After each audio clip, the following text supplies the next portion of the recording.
본인은 물론이고 가족들을 둘러싼 각종 의혹에 휩싸였던 인물이죠. 김병기 전 민주당 원내대표.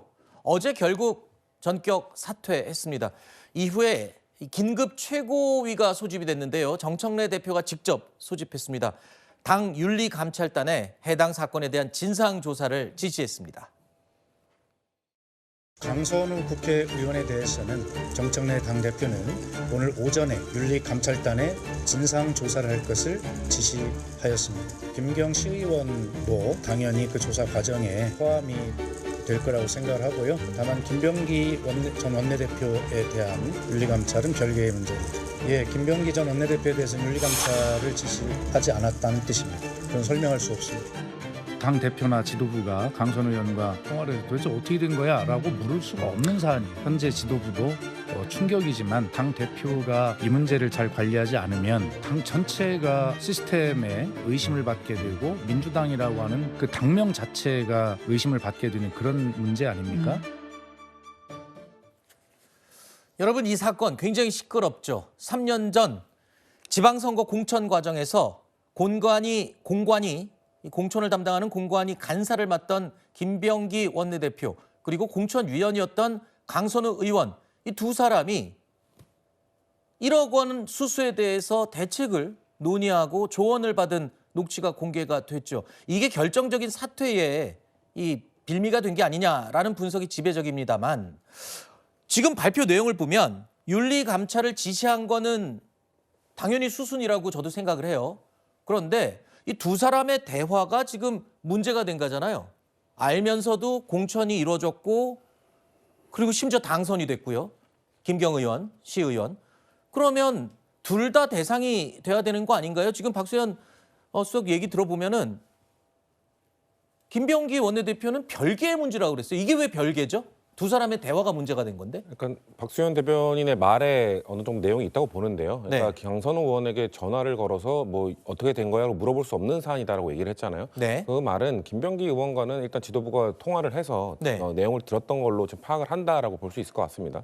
그리고 일단 이 문제, 이 1억 원과 관련된 문제는 그것을 돌려줬느냐에 그것도 확인을 해야 되는 부분이고, 김병기 의원 그 당시에 이 공관이 간사로서 그런 이야기를 들었고 돌려줘야 된다고 하고 있는 녹취가 나온 거잖아요. 네. 그렇기 때문에 일단 강선우 의원에 대한 윤리감찰을 통해서 정말 돌려줬는지, 어떤 방식으로 돌려줬는지, 돌려줬는 것을 입증할 수 있는지, 이런 거에 대한 것들을 확인한 이후에 뭔가 추가적으로 만약에 윤리감찰 과정에서 뭐 김병기 당시 간사에 대한 문제가 나온다면 글쎄요, 뭐 추가적인 감찰도 뭐 저는 가능성이 있다고 봅니다만, 네. 일단은 1차적으로 강선우 의원에 대한 윤리감찰이 선행되어야 된다는 지도부의 입장과 판단이 나온 것으로 생각됩니다. 근데 그 설명대로라면 이해가 됩니다. 선행돼야 되는 조사가 강선우 의원이 먼저다.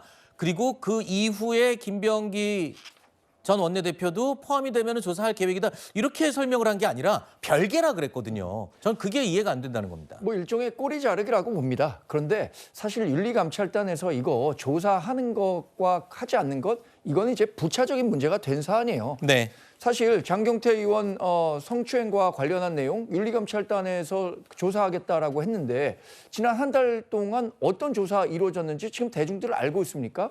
지난번에 정청래 민주당 대표에게 물어보니까 답변하지 않겠다 이렇게 얘기하고 어떠한 결과도 내놓지 않고 있는데, 지금의 문제는 뇌물죄와 정치자금법 위반 혐의가 매우 중대한 사안입니다. 지금이라도 경찰이 국수본이 강제 수사에 나서면 김경시 의원, 또 강선우 의원, 김병기 의원 전화기 압수수색해서 포렌식하면 당시의 정황 얼마든지 확인할 수 있을 거고요. 또 하나 제일 많은 관심이 쏠리는 건, 그래서 공천을 받은 김경시 의원에게 강선우 의원은 본인이 보관하고 있었던 1억 원 돌려줬습니까? 그것에 대해서 지금 대답하지 못하고 있는 거잖아요. 공천 줬으니까 돌려주지 않아도 되겠다라는 생각에 보관해서 썼던 것 아닙니까? 이 부분에 대해서도 빨리 경찰이 수사해서 강선우 의원에 대한 법적 조치를 서둘러야 한다고 생각합니다. 네. 지금 들으신 것처럼 국민의힘에서는요, 장동혁 대표가 또 앞서서 이 부분에 대해서 문제 제기를 합니다. 단수 공천까지 받았지 않냐? 이게 바로 1억 원에 대한 현금 영수증 아니고 뭐냐? 공천에 대한 영수증 1억 원에. 이렇게 주장하고 있습니다. 그러면서 이런 표현까지 썼습니다. 김병기 의원이 비밀병기 역할을 했는지 수사해야 한다. 이렇게 지적했습니다.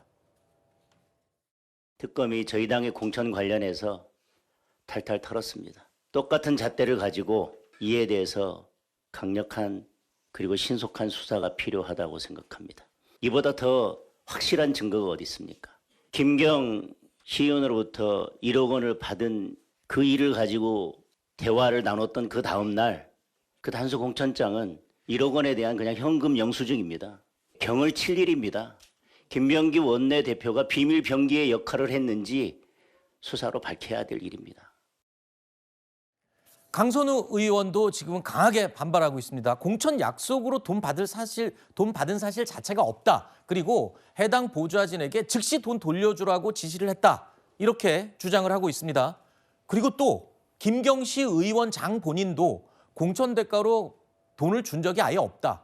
그리고 해당 보좌진도 모르는 일이다라고 얘기를 하고 있습니다. 그럼 이거 1억 어디로 간 건가요? 이게 1억이 어디로 갔는지가 궁금하고 이게 물론 수사에서 밝혀져야 될 부분이고요. 그리고 강선우 의원이 이런 주장을 합니다. 곧장 돌려주라고 지시를 했기 때문에 나는 공천 대가로 돈을 받은 적이 없다라고 또 얘기를 하지만 일각에서는 그렇게 얘기합니다.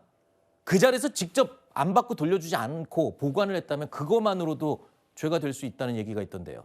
우선 녹취록만 확인하더라도요. 바로 즉각 반환하지 않은 것이 일단 드러나고 있는 것이고 그다음에 김병기 그때 당시에 간사가 이것은 왜 나한테 얘기했냐. 나는 이거 오히려 들은 이상 오히려 내가 이걸 해줄 수 없다라고 얘기를 하잖아요. 근데 그 말과는 다르게 그 다음 날 이게 실행이 된단 말이에요. 근데 그 실행이 김병기 당시 간사가 실행을 했던 것인지 아니면 그 넓은 책임의 범주 안에 지금 선관위원들이 아마 동시에 어떤 일들을 했는지 왜냐하면 맥락상 살펴보게 되면 이미 컷오프 대상자로 부동산이 굉장히 많고 또 상가도 5개를 소유하고 있고 당시에 저희 민주당의 입장에서는 이 부동산과의 여러 가지 이 안 좋은 점들이 많았기 때문에 그것은 컷오프 대상으로 완전히 해놓고 있었던 상황이었거든요. 네. 근데 컷오프 대상으로 올라갔던 건 너무나 당연해 보이는데 1억을 받았다. 그래서 이 사람을 자르게 되면 내 정치 생명에 굉장히 큰 위협이 되니까 이 사람을 반드시 공천 줘야 된다라는 취지로 녹취록 전체가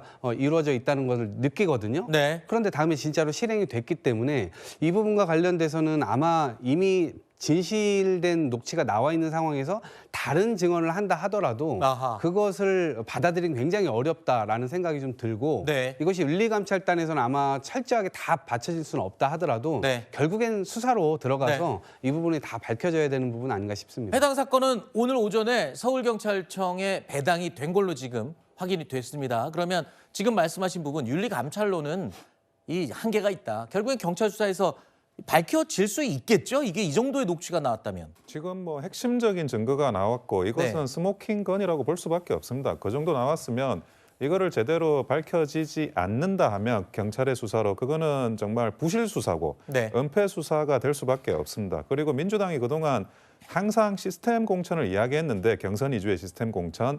그러니까 1억을 안 내는 사람들은 경선 위주의 시스템 공천을 하는 거고 1억을 내면 단수 공천을 받는 그런 모습을 지금 보여줬는데 어떻게 앞으로도 그 민주당이 시스템 공천을 이야기할 수 있을지 네. 참 황망할 따름입니다. 알겠습니다. 뭐 일단 개인적인 판단을 근거로 1억 원을 내면 공천 주고 아니면 아니다 이렇게 설명을 해주셨는데 일단 이번 케이스에 이번 사례에 한해서 개인적 의견을 말씀하신 걸로 제가 정리를 하겠습니다. 자, 일단 원내대표가 물러났기 때문에 이제 민주당 정청래호 지도부는 재편이 불가피합니다. 앞서 지방선거 출마를 이유로 사퇴한 최고위원이 3명이나 있죠. 그리고 여기에다가 김병기 전 원내대표까지 사퇴했습니다. 이제 지도부 9명 가운데 4명이 다음 달에 동시 교체가 될 예정입니다. 1월 15일 이때 아마 예정이 돼 있는데 11일이죠. 1월 11일로 예정이 돼 있죠. 자, 이때 이제 최고위원 선거하고 같이 합쳐서 아마 싹 다 새로 바뀔 것 같습니다. 근데 이런 해석이 나옵니다. 친명과 친청의 대결이 본격화됐다. 어떻게 보세요? 아니라고 얘기를 많이 하시긴 하던데. 네. 일단 최고위원 선거에서는 좀 그런 성향을 드러내는 분들이 계속 나오고 있죠. 네. 그렇지만 원내대표에서는 좀 다를 거라고 생각합니다. 원내대표 선거와 이 최고위원 선거가 다른 게 최고위원 선거에서는 이제 당원들의 표심이 아주 크게 작용하죠. 근데 원내대표에도 물론 우리 당은 저번 원내대표 선거 때부터 당심도 넣고는 있습니다만 네.